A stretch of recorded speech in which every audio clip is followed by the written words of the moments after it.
Hello, and welcome back to lecture number 6 of World War II. We are going to start today with total war, and then we'll talk a little bit about how countries mobilize their economies. We'll talk about rationing and victory gardens, women in the workforce, the use of propaganda, military tactics, and then we'll go over the civilian deaths.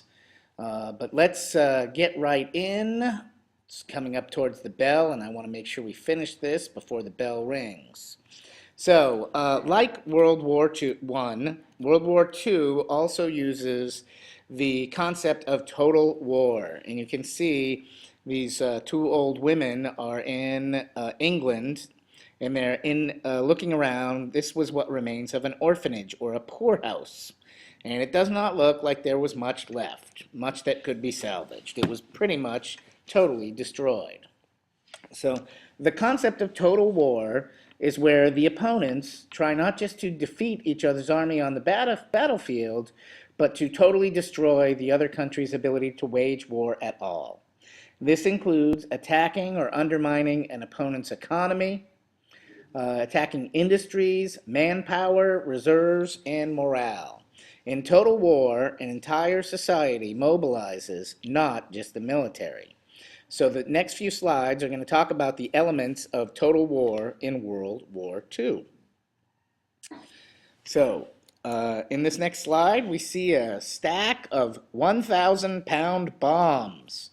These are the shells or the cases that the explosive ordnance goes into, and then they're stacked into planes or ships, and they're fired or dropped.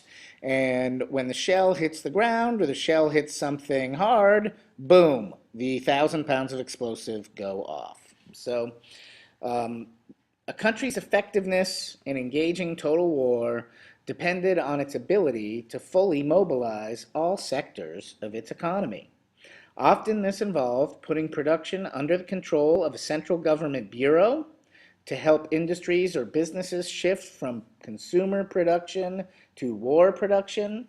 At the beginning of World War II, British Prime Minister Winston Churchill starts his country on a massive program of war mobilization. Britain's success at increasing war production and making it more efficient helped them catch up to Germany. Germany had been rearming for years before the start of the war and had much larger industrial capacity. In the United States, the Office of War Mobilization not only supervised the country's production, but also offered financial incentives to encourage manufacturers to meet certain benchmarks. So in the US, we still had a democratic government, but in Russia and in Germany and in Italy, they had the fascist totalitarian dictator style of government where they just told you to change your factory and start making weapons, or they killed you.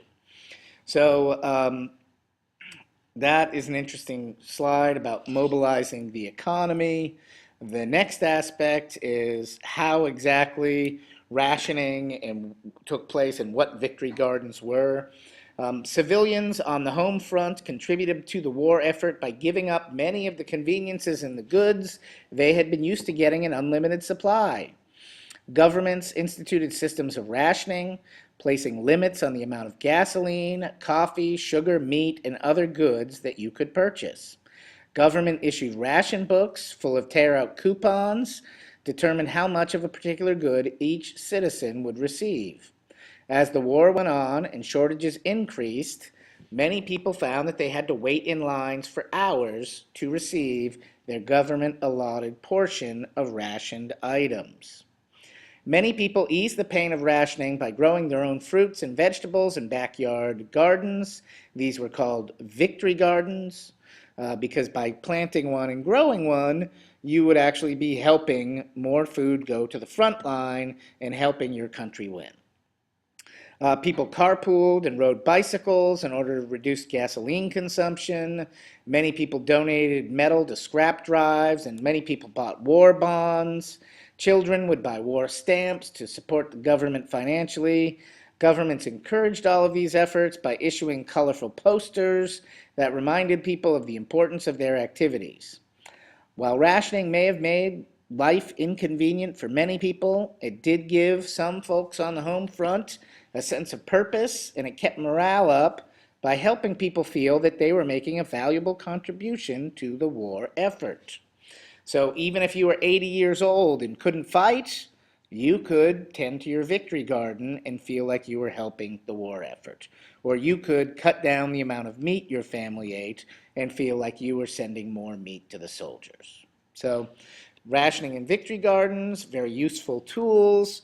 It really makes me wonder, would America put up with this again? Gas stations shut down at 5 o'clock. You couldn't buy gas after 5 o'clock during this time. I don't know if Americans could get used to that again. Or if you said you're only allowed 10 gallons of gas a week, would people be able to adjust? It's an interesting question. The next slide is women in the workforce. And you see this on the right is the famous image of Rosie the Riveter flexing up, showing her biceps off. And then you see these other women over here are working on some sort of camera recon picture that's going to be mounted in an airplane so that we can spy on the enemy. So as men went off to fight in the war, women filled their jobs in a number of industries. Many worked in factories that manufactured materials for the war, including planes, ships, guns, tanks, and other vehicles. In the U.S. alone, nearly 5 million women enter the workforce. And this again starts what we refer to as the women's movement in this country, where all the women, when the men went off to war, the women left the house and went into the workforce. And many of these women were paid pennies on the dollar, half as much, a third as much, a fourth as much as a man would have made in that same position. So you're going to see after the war ends and these men come home and they want their wives and the women to go back to the house and back into the kitchen, they're going to say, no, I like working. I like having my own money. I like this sense of independence. And it's going to cause some tension in our society in the 50s. And then it really heats up in the 60s and 70s and culminates in what we'll study later called the Equal Rights Amendment, the Women's ERA, which is ultimately rejected by Congress in the 70s. But women in the workforce, women just get the right to vote in 1920, thanks to Woodrow Wilson. Now it's 20 years later. Women are again pitching in, making America proud, making America the most powerful industrialized country, but yet they don't earn as much as their male counterparts. And a lot of women feel that is wrong. In the next slide, you see some propaganda. Oh, look at that big, strong guy carrying a big bullet or a torpedo. I don't know what that is. You see journalists interviewing Tokyo Rose, who we'll talk about. You see stamp out the snakes, beat your promise.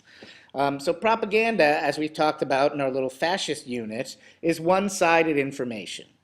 Nations during World War II realized that the important role that morale played in the war effort. Governments worked to control the spread of information and used different types of propaganda to raise their own citizens' morale and to damage the morale of enemy countries. Although propaganda often seeks to encourage nationalism, both sides also attempted to dehumanize and create hatred against the enemy, as evidenced by the poster on the right side of the slide. Propaganda most often appeared in the form of leaflets and posters, but it also appeared in short films or radio broadcasts. One of the most famous radio propagandists of World War II was Tokyo Rose, a Japanese-American expatriate, someone who left America, went back to Japan, and her real name was Iva Toguri, I-V-A space T-O-G-U-R-I. And Tokyo Rose broadcasts attempted to undermine the morale of U.S. soldiers in the Pacific. After the war, she was taken into custody by U.S. troops, and she became just the 7th person to be convicted of treason in America. Treason is a crime against your country. So we'll talk a little bit about military tactics. The demands of total war lead to shifts in military tactics. Rather than just targeting opposing factories and armies and military bases, the armies in World War II increasingly began to go after civilian targets in order to undermine enemy morale. Morale is your attitude, how you feel about the war. So they also wanted to decrease the enemy's labor force. They wanted to reduce the amount of resources that the enemy had. And one of the first instances of attacking civilians and non-military buildings comes with the Battle of Britain, where the Germans bomb London for a month. Then later, as we just talked about, the firebombing of Dresden, where the Allies firebomb a non-military city, a very high art and cultural city. And then, of course, the atomic bombs of Hiroshima and Nagasaki, which killed hundreds of thousands of civilians. So these military tactics, killing civilians, is frightening. Nobody likes it. Here you see on the right-hand side of the slide, injured survivors of the bomb at Nagasaki. And here you see a family in the wreckage of their Liverpool home in England. That's where the Beatles came from, a middle-class suburb of London. And you can see their home is totally destroyed. So military tactics, just really trying to reduce morale, get people to give up, get people to realize, like in World War I, this is not worth fighting for, we should give up, we shouldn't do this. And then really what happens is we can take a look at the next slide where it talks about the civilian deaths of World War I. You can see the USSR is right here. They have 16 million deaths. Right here, this is China, 13 million deaths. Poland, 6 million. Germany, 3.6 million. Japan, 400,000. This 100,000 is, what is that? Is that Italy? Yeah, that's Italy. Little white line, 100,000 deaths. And then green is France with 470,000 deaths. So these are the civilians that get kind of caught in the crosshairs, caught in the battle, even though they're not supposed to be fighting. So the air raids and the bombings over largely populated cities accounted for some of the large numbers. Air raids against Germany claimed the lives of over 300,000 and injure an additional 780,000 Germans. So civilian deaths, an ugly byproduct of war. We try to avoid them, but certain, especially when you're losing, you will all of a sudden compromise your morals, compromise your values, and say, well, we've got to do something desperate here. The Holocaust, we already covered this, so I think I'm going to skip right over this.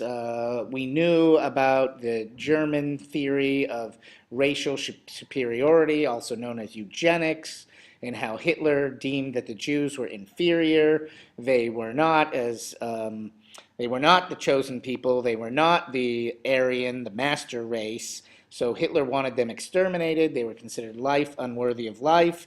And this is just a few examples of how he was exterminating Jews. Next, we have the Nuremberg Military Tribunal. We talked about that a little bit. The victorious Allies. This is the packed courtroom where people are listening to the testimony. Look at all the guards lined up in case something breaks out. But the victorious Allies, France, Great Britain, Russia, and the United States, agreed to establish an international tribunal to try Germany's leaders for war crimes, complicity for involvement in the deaths of 12 million people. So in October 1945, the International Military Tribunal meets in Nuremberg, where the prosecutors indicted 22 principal Nazi leaders on crimes against peace, war crimes, and crimes against humanity. Other lesser cases would be handled in national courts. 12 defendants received death sentences, 3 defendants received life in prison, 4 received sentences of up to 20 years, and 3 are acquitted of the charges.